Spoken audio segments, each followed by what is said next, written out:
আহত টাইগার কতটা ভয়ঙ্কর সেটা শ্রীলঙ্কা হাড়ে হাড়ে টের পাবে বলছিলাম আগে, তো এখন টের পাচ্ছে শ্রীলঙ্কা। মানে তারা এক প্রকার কান্না করতেছে, তারা অল আউট করতে পারতেছে না বাংলাদেশকে। অলরেডি 423 রান, 600 রান হয়ে যাবে আজকে পুরো দিন যদি খেলতে পারতো, বৃষ্টির কারণে এখন বন্ধ। তো 500 রান হয়ে যাবে, বাংলাদেশ হয়তো ডিক্লেয়ার দিতে পারে বা শ্রীলঙ্কাকে, কারণ তারা পারতেছে না অল আউট করতে, তারা এক প্রকার কান্নাই করে দিচ্ছে।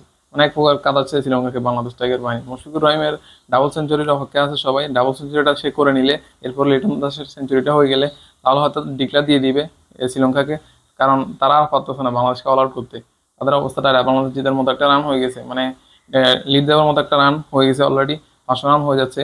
তো এবার মুশফিকের ডাবল সেঞ্চুরি হকে আছে। এটাই হলো নিউ বাংলাদেশ, মানে বাংলাদেশ এভাবে যে কামব্যাক করবে ভাবে কেউ ভাবে না, অবাক করা একটা কাণ্ড। তো শ্রীলঙ্কার official father of Mushfiqur Rahim, শ্রীলঙ্কার ফাদার মুশফিকুর রহিম শ্রীলঙ্কাকে ফেলে জ্বলে উঠে, দেখেন এখন প্রমাণ হলো এটা। ডাবল সেঞ্চুরি, বিশ্ব রেকর্ড রেকর্ড করা ইনিংস খেলতেছে মুশফিকুর রহিম। শ্রীলঙ্কার হয়ে সর্বোচ্চ রান করছে সচিন টেন্ডুলকার 1 নম্বরে, তো 3 নম্বরে আছে মুশফিকুর রহিম। তো মুশফিকুর রহিম এরপরে 1 নম্বরে হয়তো চলে যেতে পারে যেভাবে সে খেলতেছে।